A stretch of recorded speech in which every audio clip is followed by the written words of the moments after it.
बिस्मिल्लाहिर्रहमानिर्रहीम। अस्सलामु अलैकुम वरहमतुल्लाहि वबरकातुहू। मोअज़्ज़िज़ हाज़रीन इकराम, बुज़ुर्गान क़ौम और मिल्लत, मेरी ज़दा और माँ और बहनों, गयूर नौजवान साथियों, मैं दिल की गहराइयों से आप तमाम का शुक्रिया अदा करता हूँ कि आज आप यहाँ पर आए और आपने जनाब तौसीफ़ आलम साहब जो मजलिस इत्तेहादुल मुस्लिमीन के उम्मीदवार है, उनकी कामयाबी के लिए इतनी बड़ी तादाद में आप आए। मुझे यकीन है कि इंशाअल्लाह ताला 11 तारीख के दिन हम तमाम लोग मिलकर अपनी दुआओं से, अपनी वोट से, अपनी मेहनत और कुर्बानियों से बहादुरगंज से पतंग छाप के उम्मीदवार को कामयाब करेंगे। और इंशाअल्लाह ताला हमारी लड़ाई सीमांचल के इंसाफ की लड़ाई है। मजलिस इत्तेहादुल मुस्लिमीन के मुखालिफिन हमारे बारे में बहुत सी बातें करते हैं और हमको इसका कोई असर नहीं पड़ता, क्योंकि सीमांचल को जब तक इंसाफ हम नहीं दिलाएंगे हम चैन से बैठने वाले नहीं हैं। सीमांचल को जब तक इंसाफ नहीं मिलेगा हम सत्ता की कुर्सियों पर बैठने वाले जालिमों की भी नींद को हराम करेंगे, उनको भी चैन से बैठने नहीं देंगे। क्योंकि बिहार में हर जगह पर विकास का काम होता है, पुल बनता है, स्कूल बनता है, यूनिवर्सिटी बनती है, स्पोर्ट्स कॉम्प्लेक्स बनता है, अस्पताल बनता है। बिहार के हर इलाके में जो मासूम बच्चे अपनी माँ की पेट की कोख में 9 महीने पलते हैं और जब वो माँ तकालीफ उठाकर अपनी औलाद को पैदा करती है अल्लाह के फजल व करम से, तो सीमांचल और किशनगंज में ऐसे 50% बच्चे हैं जिनको हिंदी में बोलते हैं अभिक्षत बच्चे। वो बच्चे बेकार पैदा होते हैं। ऐसे 40% बच्चे हैं जो माँ की कोख से पैदा होने के बाद मर जाते हैं। ऐसे बहुत से बच्चे हैं जब माँ अपने औलाद को पैदा कर लेती है और बेटा या बेटी बीमार हो जाती है, तो अस्पताल ले जाने के लिए पुल नहीं होने की बिना पर, रोड नहीं होने की बिना पर, अस्पताल नहीं होने की बिना पर वो बच्चा अपनी माँ की आगोश में दम तोड़ देता है। ये सीमांचल की हकीकत है। और सब ओवैसी को गाली देते हैं।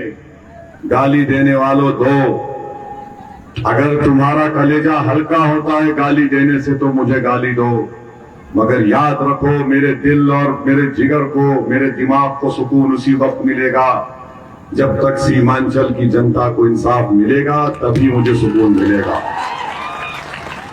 और हम आपसे जो कुछ कह रहे हैं झूठ नहीं कह रहे हैं। आज प्रधानमंत्री सीमांचल में है, अररिया में है।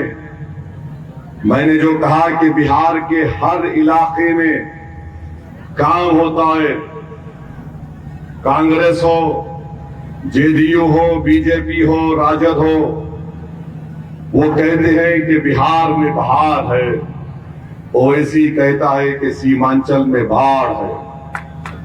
और प्रधानमंत्री क्या कह रहे हैं आप खुद उनकी जबानी सुन लीजिए। अभी हम वीडियो सुनाते हैं, ये आधा घंटा पुराना वीडियो है। ये सरकार में नीतीश जी ने बहुत मेहनत से बिहार को जंगल राज से बाहर निकाला। 2014 केवल इनकी सरकार बनने के बाद बिहार के विकास में नई तेजी आई है। पटना में आईआईटी खुली है, बोधगया में आईआईएम खुला है, पटना में एम्स खुला है, दरभंगा एम्स का काम तेज गति से चल रहा है। अब बिहार में नेशनल लॉ यूनिवर्सिटी भी है, भागलपुर जबलपुर में पीपल आईटीबी है। बिहार में एक नहीं, दो नहीं, बल्कि 4 सेंट्रल यूनिवर्सिटी भी स्थापित की गई है। साथियों, एनडीए सरकार में गंगा पर 4 बड़े पुल बनाए गए हैं। वीर कुंवर सिंह सेतु ये पूरा कहाँ बनाया गया? पटना में। कई ऐसे राज्य हैं जहाँ पर पूरा कहाँ बनाया गया? दरभंगा में। बंगाल की बात करें वहाँ पर और देश का प्रधानमंत्री आके बोलता कि सीमांचल में घुसपैठ किया है। कैसे देखते हैं? इनकी जबान से सुना आपने, पटना में ये बना, पटना में वो बना, पटना में ये बना दिया, पटना में इंटरनेशनल स्पोर्ट्स कॉम्प्लेक्स बना दिया, दरभंगा में एम्स बना दिया, और सीमांचल को क्या दिया? गाजर की पूंजी दिया खाली। मगर प्रधानमंत्री जान लो, उसको गाया अब तुमको जबान से सीमांचल जिंदाबाद हम बोलने लगाएंगे इंशाअल्लाह ताला। तुम ये देश का प्रधानमंत्री सीमांचल अरारिया में आकर कहता है पटना में ये, पटना में वो, दरभंगा में ये। भारत के स्वतंत्र 4 साल तेजस्वी भी उप मुख्यमंत्री था। ध्येय वाक्य है, इसकी भी जिम्मेदारी है। मंत्र है। इसने क्या किया? इसने कह दिया जब हम सीमांचल की इंसाफ की लड़ाई लड़ रहे तो तेजस्वी बोलता है ओवैसी चरमपंथी है। मेरे भाई, हमारे पास मालेगांव के हमारे विधायक हैं मुफ्ती इस्माइल साहब, दारुल देवबंद के पढ़े हुए हैं, 2 मर्तबा के विधायक हैं मालेगांव के। क्या ये चरमपंथी है? बताओ आप। या इतने मजमे में लोग दाढ़ी, सर पे टोपी है, क्या ये चरमपंथी है? हमारी मां और बहनें इतनी कसीर तादाद में आज आई है, ये सर पर पल्लो ओढ़ती हैं, कोई हिजाब पहनता है, कोई बुर्का पहनता है, तो क्या ये चरमपंथी है? मस्जिद को जाना, 5 वक्त की नमाज पढ़ना, कुरान की तिलावत करना, मदरसे में पढ़ाना, मदरसे में बच्चों को पढ़ना, क्या ये सब चरमपंथी बन जाते हैं? ये तेजस्वी का सोच है। तो नरेंद्र मोदी ने एक भाषण में कहा था कि कपड़े देखकर पहचानो। कहा था? उसका भाषण निकाल कर देखो। मोदी ने कहा था कि इनके कपड़े देखकर पहचानो।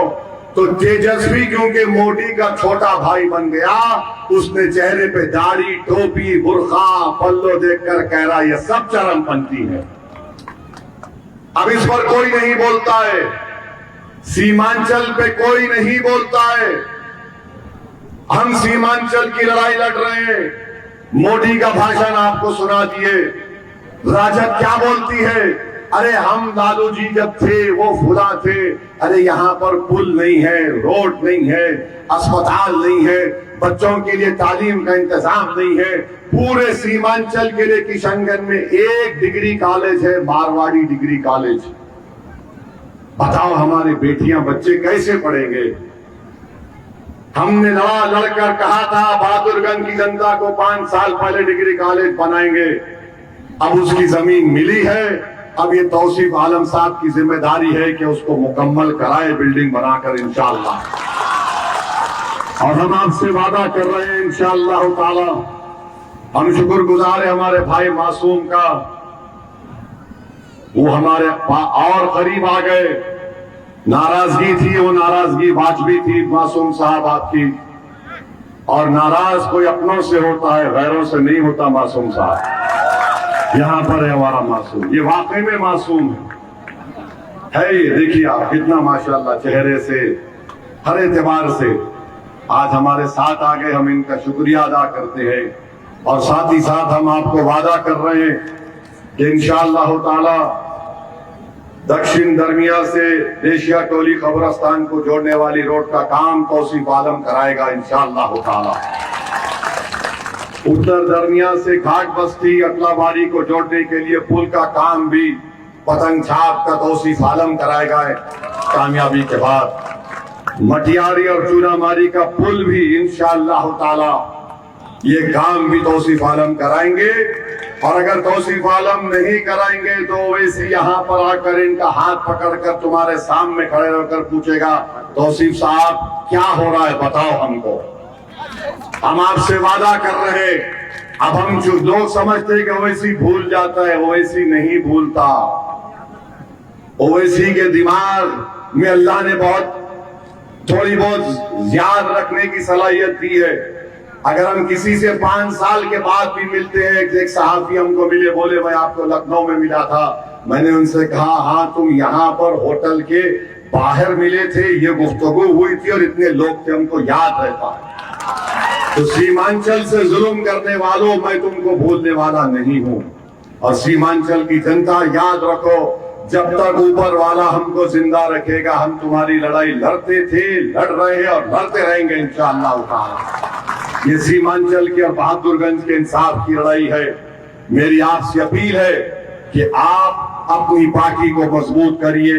मजलिस इत्तेहादुल मुस्लिमीन आपकी आवाज है। हम इलेक्शन क्यों जीतना चाहते हैं? तो सीमांचल का इंसाफ के लिए, पुल की तामीर के लिए, अस्पताल की तामीर के लिए, बच्चों के स्कूल के लिए, किसानों को उनकी फसल की कीमत मिले और टाटबंद का काम हो। नदी कटाव से जमीन बहकर चली जाती है, उसका पैसा नहीं मिलता। ये हमारी लड़ाई है। हमारी लड़ाई को हिंदू मुस्लिम की लड़ाई नहीं है।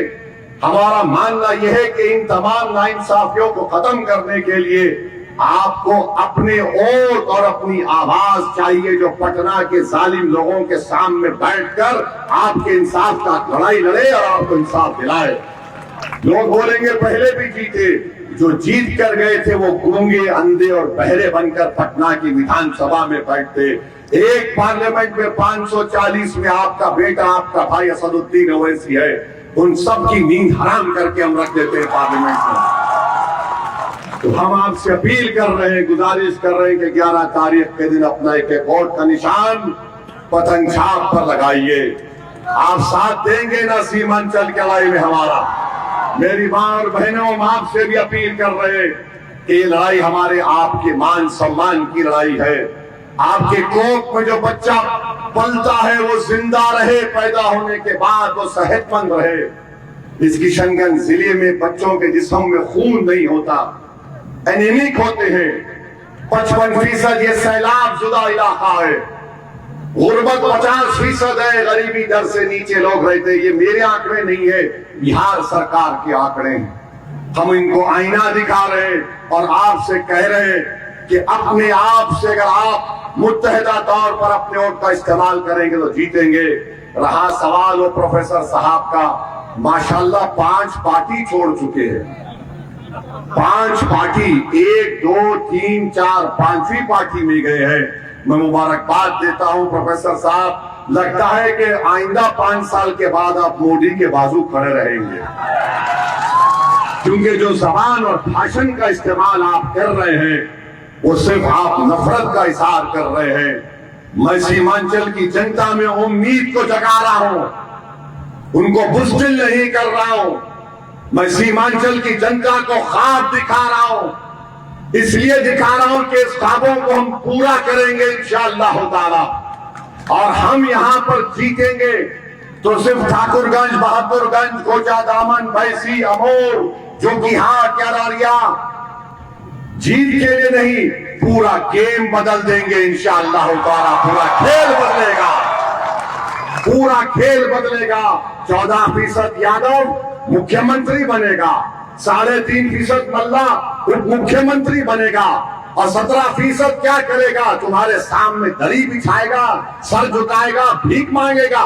नहीं जालिमों, सुनो, 17% मुत्तहिदा तौर पर वोट का इस्तेमाल करेंगे और इंशाअल्लाह ताला याद रखो मेरी बात को, सीमांचल का बेटा बिहार का मुख्यमंत्री बनेगा इंशाअल्लाह ताला। नाइंसाफी का खात्मा कैसे होगा? इंसाफ कैसे पैदा होगा? इंसाफ ताकतवर के लिए नहीं, इंसाफ कमजोर और मजलूम के लिए होना चाहिए। तो 11 तारीख के दिन पतंग छाप को वोट दीजिएगा, मुत्तहिदा तौर पर अपनी पार्टी का साथ दीजिए। अब की बार 1 लाख पार, 11 तारीख को पतंग छाप को कामयाब करिए। हमारे साथ नारा लगाइए, पतंग छाप। सीमांचल की सरजमीन जिंदाबाद, सीमांचल की सरजमीन जिंदाबाद।